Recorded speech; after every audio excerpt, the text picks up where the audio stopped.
Hey guys, what's up? You're watching Clique, and today we're going to be reviewing the Gamesense meta. Special thanks to Gamesense for sending the mouse off for review, but as you guys already know, that doesn't affect my review, and I'll just tell you guys how I really feel about the product. When there are so many wired mice on the market right now, and you look at this from a spec sheet perspective, you might be wondering why just add another mouse with the same sensor, a paracord, and PTFE feet. Well, let's take a closer look at what the Gamesense meta has to offer, and maybe it'll change your mind. Starting off with the shape of this mouse, it's a symmetrical Zowie S2 inspired shape. I would categorize this as a small to medium sized mouse. Here you can see compared to the Razer Viper 8K, Model O wireless, and the Hottie S wireless for a size comparison. The hump of this mouse is more towards the backside, giving you a good amount of support for you claw grip and palm grip users. But like usual, I found myself gaming very comfortably in a fingertip grip too, so I think you can make this mouse work for basically any grip style that you like. It weighs in at 65 grams, which makes it a lightweight mouse, but it isn't anything that we haven't seen before. It weighs in between something like a G-Wolf's Hottie at 61 grams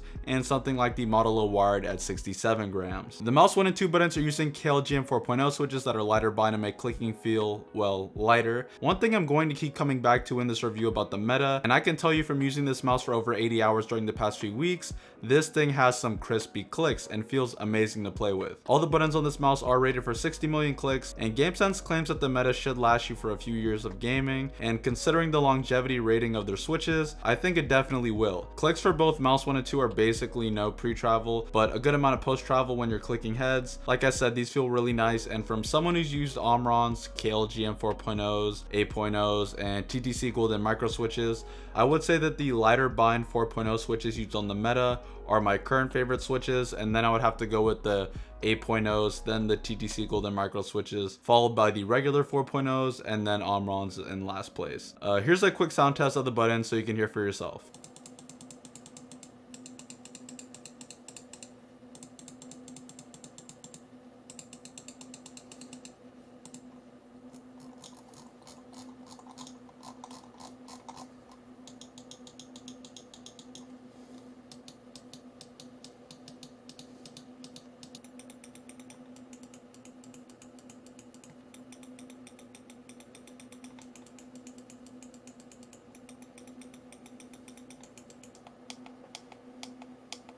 Scroll wheel has a gummy rubberized feeling to it with very small sprinkles as a texture. Scrolling can be a bit noisy, but the trade-off is that it feels really good, and that noise is partially coming from the scroll encoder that they're using that makes scrolling feel so tactile and really defined. The scroll wheel is also using the GM 4.0 switch, so if you're like me and use that button a lot in game, then you'll appreciate the time they took to make that button feel satisfying. Next, the side buttons are large and used like a soft, glossy plastic, really nice to the touch, and the placement is great with my thumb resting right below the space in between both the front and back button. Same story as mouse 1 and 2 as far as having barely any pre-travel, but still having a solid amount of post-travel. No concerns with unwanted flexing or creaking on the side buttons. Personally, I think these are the best executed side buttons that I've used on any mouse, period. Previously, my favorite side buttons were on the Pulsar X-Lite mouse, which are very similar to how these side buttons are placed, except that the tactile feeling from, again, those 4.0 switches are just so good compared to the shallow and bland feeling that you get from pressing the X-Lite side buttons. It just checks the boxes for what I'm looking for and what I like in my side buttons, and they're really large. There's space in between the two buttons, the placement is near the center of the mouse body, and they feel satisfying to press, so what more can I say? Checking out the DPI button, it's right under the scroll wheel. It uses the same soft glossy plastic as the side buttons, and it gets the job done. Not much to talk about here, and then if you want to customize RGB, there is a button on the bottom of the mouse next to the sensor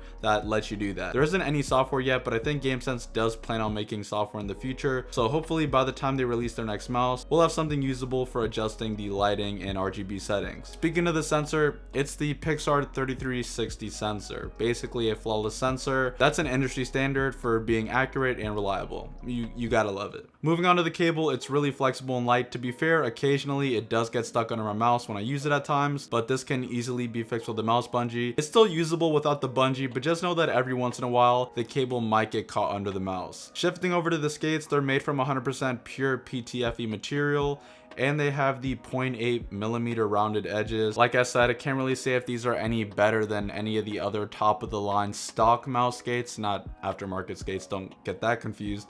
But yeah, they're still pretty good and they're definitely up there. So while there is a lot to love here, I gotta tell you guys about some of the things that I do want to see improved on a future version of this mouse, or things that I wish they could have gotten right from the get-go. First, shaking this mouse does make a rattling noise that comes from the scroll wheel, and while in regular use it doesn't affect me, it's still something that I'd like to see them fix. Second, while there is software in the works, I really would have liked to see this ready at launch, and while there is hardware controls on the mouse for lighting and DPI, it doesn't offer a real replacement for software controls in my opinion. Third, I feel like this mouse would make big waves if it was wireless and done right. No large dongle or receiver or anything like that, and give it a good sensor like the 3370 to go with it. Throw in some more RGB options and LOD adjustment and you got yourself a real flagship product. And finally, let's get that weight down even lower. If we can get it in like the sub 60 gram weight area as a wireless mouse, then that's really gonna shake things up with the right price point, of course. To be completely honest, when I first looked at the meta from a spec sheet perspective, I wasn't really impressed or excited to review it